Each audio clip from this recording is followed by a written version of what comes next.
876 stream. All right, Liam. Firstly, thank you very much for your time. Really, really appreciate it. How are you and how's your family doing? Yeah, really good, thanks. Family's good. I've got two little ones, so they're forever growing up. Um, and myself personally, I've been injured for a while now, but I can see some light at the end of the tunnel, so I'm happy. Yeah, it's been 6 to 7 months, as you have said. Would you say month after month you're regaining that strength, that sharpness that you need to get back on the pitch? Yeah, I'd say so. To kind of break down my injury, like just as a quick overall, I spent 4 months doing nothing at all. My kind of remit from the surgeon was to spend 5 minutes an hour at maximum on my feet. So I was doing next to nothing for a long period of time, and gradually I had to start from the very bottom, if you like, building fitness up. That started on bike, and most recently that's gone to treadmill. So yeah, step by step. And how supportive have, your family been? And also, of course, the injury was sustained at Stoke, but, did they send their well wishes as well when you were on loan with them? Yeah, to be fair, my support network's been good. As I said, I've got a young family, so they've kept me on my toes as much as I could be.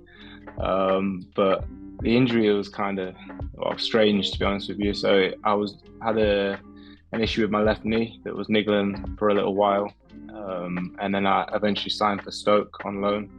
I came away with Jamaica for the 2 games. One of them I had to fly back from to do my medical with Stoke. Played a few games, and then I actually got injured with my right knee in the FA Cup. Just a normal block tackle, which ended up to be my LCL on my right knee. I went in to get that scanned, and whilst I was there, I just said, my left knee is not feeling too great. Can we just get it checked out? And well, long story short, that's effectively saved my career. I had a big problem going on in there. I had bone marrow edema. So for people that are not too common with that, it's like a bone bruise that can eventually turn into breakage of the bone, and a hole in the bone. And in professional sports, that's a big problem. In terms of, the challenge that you had with the knee and other parts in that area, is this an issue that you had at Leicester as well, or it was just something completely different? When I was 16, I had a procedure done with my meniscus, which over years can turn into different issues.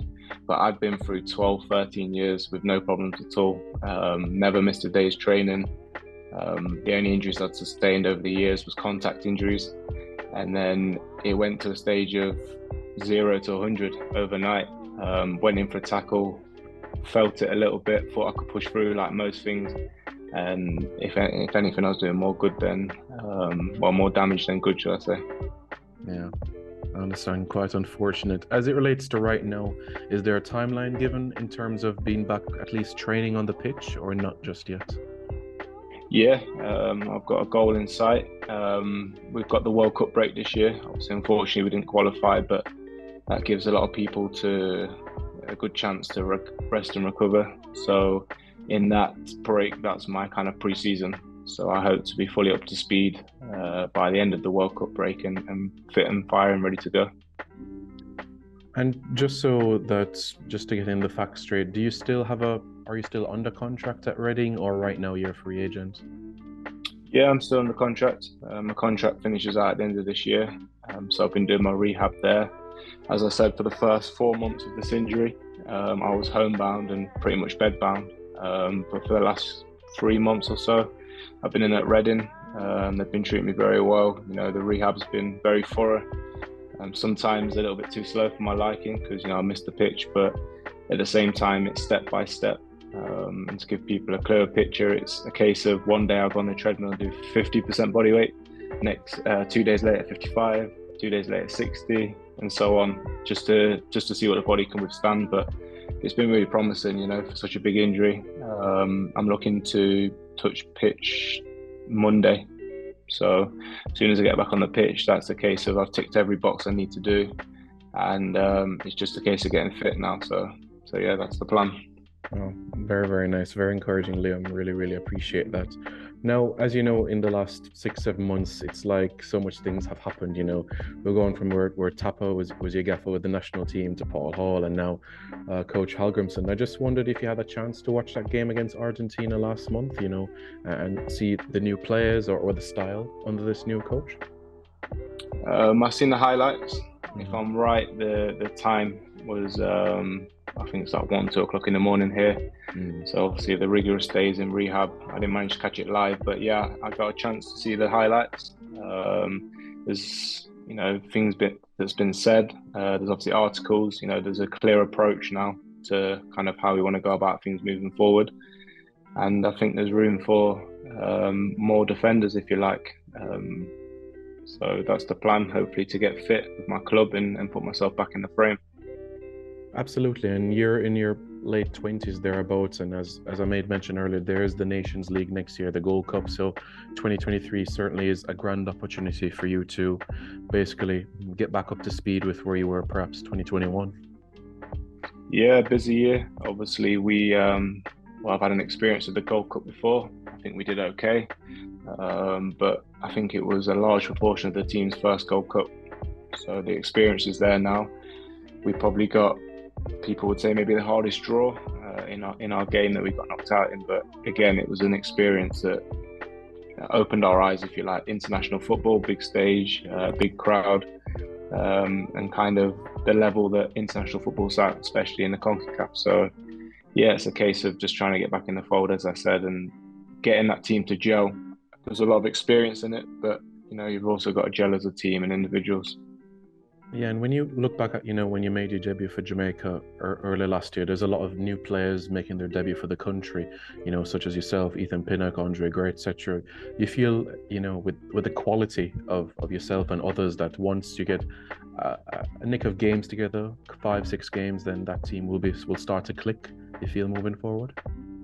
Definitely, yeah, and it's a struggle. It's a struggle of all international setups, I imagine, of getting a consistent squad together, whether that be injuries, flights, COVID, all the other reasons that can prevent you from doing that.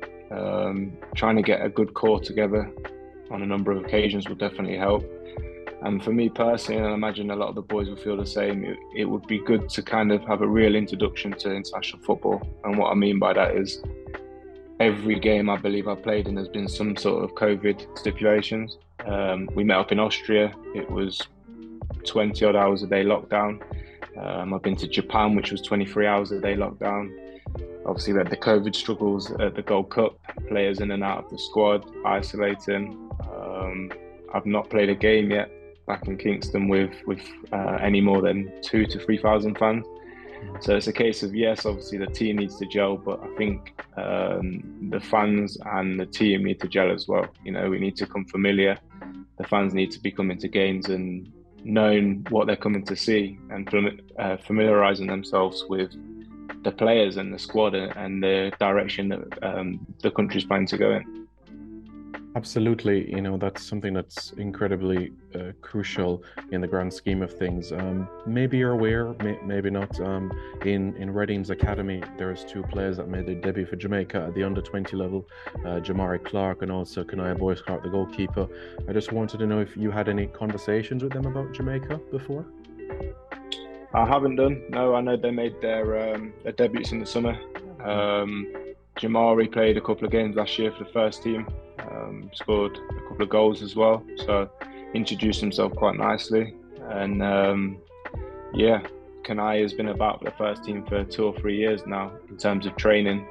So they've got pedigree, they've got ability. I knew that both of them was pushing to play for Jamaica, and I just think the timing of my injury and me being away from the club for a number of months, never actually had the chance to see how the experience was. But I think that's it's good on all levels. It's good for them to kind of get the exposure and get international football, and I think it's a strong call from Jamaica to get these players in academy so young and get them into the system. Absolutely. And I'm just wondering, when you were at Leicester at the time, did Wes Morgan talk to you about Jamaica or anything regarding national team at all? Yeah, there was brief conversations, but I believe there's a lot going on as well behind the scenes there as well. I think Wes was obviously a key figure in trying to sort that out, along with Maps that's still in the system. And almost like a big brother, if you like, he wanted to kind of protect me at the time. You know, enjoy your club football, find your feet, find who you are as a player, and hopefully the system would start to sort itself out in terms of all the things that you probably take for granted, your travel, your accommodation, all the other things that come with it. And I think when eventually, you know, the call came and I could have the conversation and kind of explain what I'd been spoken to about and how things have been explained to me, he gave me his blessing. You know, it was a good thing to do, and it's a decision I'm very happy about. You know, like I said, I've not had the easiest ride. I don't think any of us have really that have joined in the last couple of years with COVID, but it's something I'm still very committed to. I'm desperate to get back on the pitch, and you know, the Gold Cup, it would be a pleasure to go back and get involved in that because it was a strong competition. Absolutely. And bearing in mind the time frame that you had getting that Jamaican passport, how challenging was it? Because you have some players that it takes longer, the process. It's a longer time compared to others, you know? Yeah, yeah, it's a shame, really. I imagine some people might, if you like, get lost in the system with how long things do take. Mine was a number of months, a number of trips to the embassy in London, sometimes getting rejected from the embassy. There was even a time where there was questioning the legitimacy of my documents. Obviously, I had my nana's documents at the time. I took them in. They was done by pen, and one of the numbers looked like it. Well, they said it looked like it'd been changed. It was just pressed on harder than the others, and that took me 4 or 5 months to kind of resolve. But listen, I just took it on the chin. It's one of those things. Stayed persistent with it, and eventually got it. But I do think that in the future, especially the route that we're trying to go, you know, these things need to be a bit more easier, if you like. I'm not saying to jump any queues. I'm not saying that you should have any special treatment, but just a bit of open dialogue between club, country, embassy, and so on and so forth, because you can potentially lose players in that time frame. You know, people with dual representation, dual citizenship can end up playing for a different country because it's convenience, and that's a shame. You know, there's some real quality that's got Jamaican heritage, so we need them in a system. Yeah, well said. And certainly the Jamaican FA has a role where that is concerned as well. You know, you spoke earlier a bit about Maps, and I just wanted your thoughts about the longevity that he's had in his late 30s back in England now. You see the way he trains, what he eats as well. Is that in a sense a motivation for you when you continue and get back on the pitch? Yeah, of course. Uncle Maps, as he's known to the boys. Yeah, he's gone for so long, you know, and he's kept the quality as well. Some people go for a long time because maybe that's just their choice, but they're just there for the sake of being there. But Maps is good. Maps, you know, if you didn't know his age, you'd look at him and think he's probably just turning 30. Trains well. I don't know how he does it with no meat in his system, but listen, he's a vegan and he's a strong one at that. He's a great guy. I think he's one of them type of guys that you need in the system for as long as he wants to be in the system. Eventually, his body will catch up on him like it does for everybody, but I think Jamaica should do everything they possibly can to get him in the system in some way, shape or form, whether that's with the youth age groups, whether that's as a mentor or eventually as a coach or a manager. He connects people on all levels, the young players, the new players coming in. He's been a credit to himself and the country for a number of years. Absolutely. For a decade, he's done just so. By any chance, have you started your coaching badges, or that's not something on the table right now? That's something that's in the process. So I've just applied to start that. I've also started my scouting course. So I've done my level 1 on scouting. I'm into level 2 now. And I'm doing a sports marketing and management course as well. So I think injury, a lot of people say it, but it's true. It opens your eyes. You think you're invincible, you think you'll go forever, but it's not the case. So I've tried to be productive with my time. There's a method behind everything, you know. Coaching I'll do because I feel like it would be neglectful not to do that. but the sports marketing course, the management course, and the scouting. I want to be an agent when I finish.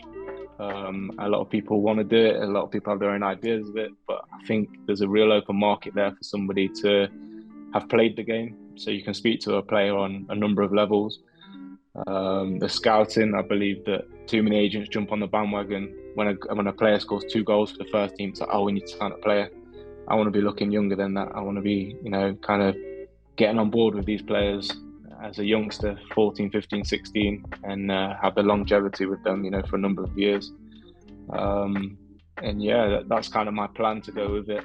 And I think that you can, if you've got the right kind of resources and you've got the right mind for it, you can be one of the agents that can help a number of different parties. Clubs will ring you for a player and you might not necessarily have that player, but if you've got an eye for somebody, just because your player isn't getting a move, it doesn't mean another player shouldn't. So yeah, that's kind of my plan moving forward, but the coaching badges are going to be there as well, because you don't know what's going to pop up in the future. Mm-hmm. Yeah, very true. And on the playing side of things, when you see the likes of Leon Bailey scoring, Antonio doing his bits at West Ham, Bobby Reid on target, Jamal Lowe, how encouraging is it to see, your fellow Jamaican internationals in the Prem, in the Championship, doing great things and, pushing for the top honours? Yeah, it's exciting, right? These guys, they represent us. It's an exciting time. We get these players gelling, and we get these players on the pitch at the same time, healthy and prepared and set up right. We can have a number of years with success. We've been deprived of it for a long time. We really wanted this World Cup, but for a number of different reasons, it didn't happen. Obviously, we have to take responsibility ourselves. We didn't perform, but if we can get everybody singing from the same hymn sheet now, we have to look forward. And it's a case of these competitions that are coming up, we have to take full advantage of them and start to put these performances together. Because what I would say is, on how long my process alone took, and maybe other people's, it's maybe taken 2 or 3 years away from potentially getting this team together. Right now, if you look at the core age group of the players, the UK-based players that have come in, we're at 29, 30. We're all born around the same time. Bobby Reid, Ravel Morrison, same birthday, probably 4 days after mine. Ethan Pinnock, similar. Jamal Lowe, similar. Daniel Johnson, 29, 30, we're all around that same age. So this is the time. It's kind of now or never. So if we can get this mix together and get this fluidity throughout the team, we can make an impression. But as I said, then it needs to be now or never, really. Yeah, 1993 is a good year for many reasons. So a lot of players born in that year, including myself. But in terms of on the Reading side of things, on club side, you see just a couple of points off the playoff positions. How would you say they've been doing this season? Because I know you might be watching from afar and tracking to see how the boys are doing. Paulin's in charge, and a couple of new signings at the club too. Yeah, fantastic start, to be honest with you. A lot of people wouldn't have foreseen the position that we're in, and there's been a couple of bad defeats along the way. But at the same time, to be where we are right now, this stage of the season, is credit to everybody involved. Under a transfer embargo, not being able to pay for players to come in, losing a number of key players last season on a free because the club probably couldn't compete with what other clubs were looking to do. But all in all, a strong start. A number of bumps in the road so far with injuries, but people are stepping up to the plate. So it's a good start. Let's get to this World Cup break, kind of recuperate.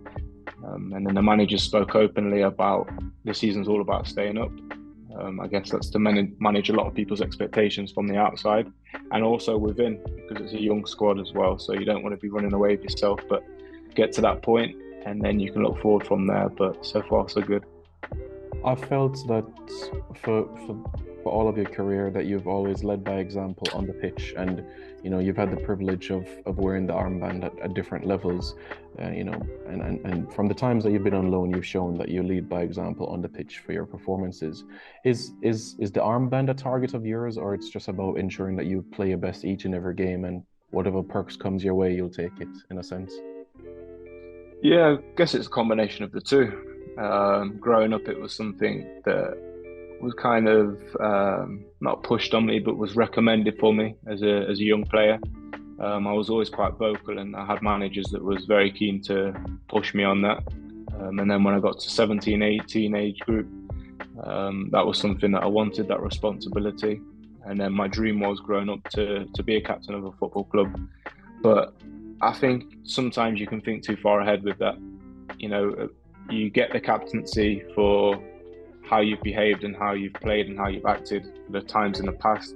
So do that and don't change that when you're captain as well. So it's a case of just going out there, performing, training in the right way, conducting yourself in the right manner. And I've been lucky enough to do it. You know, I've done it on a number of occasions. You know, and I actually got to wear it for a little bit for my country after 2 or 3 appearances. So that was special, and it says to me that, you know, the communication and the conducting side of things is right, and to continue to do the same.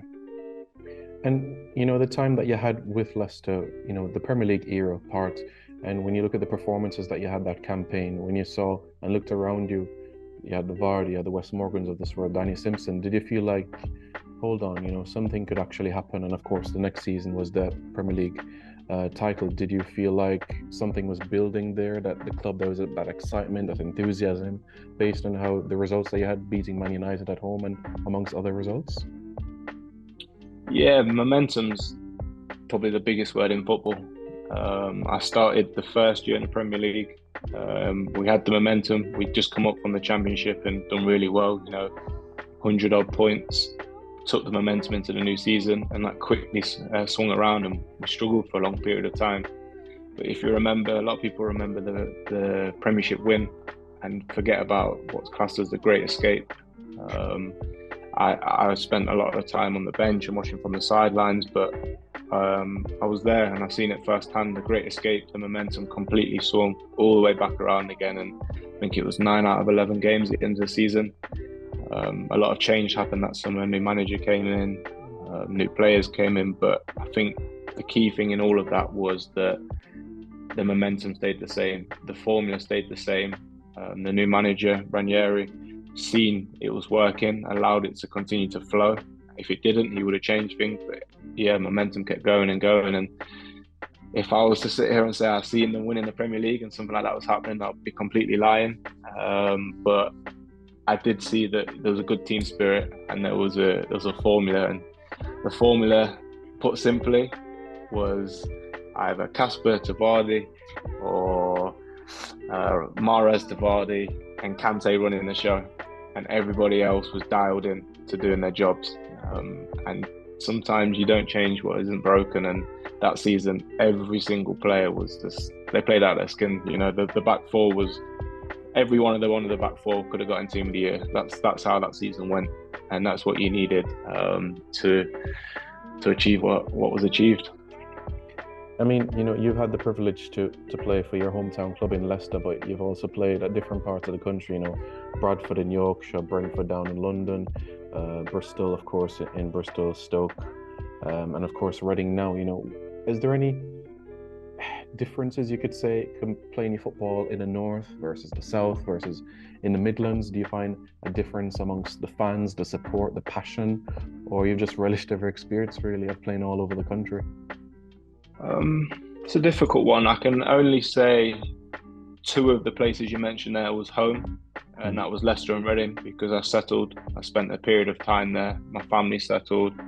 I got familiar with the area. But in terms of location, no, I just feel like it's a case of when football's going well on the pitch, everything else sorts itself out. So I've been lucky enough to find 2 homes in my time, as I say, Leicester and Reading. But no, I'm happy to play wherever really, as long as the family's happy and the football's good. I seem to settle pretty well.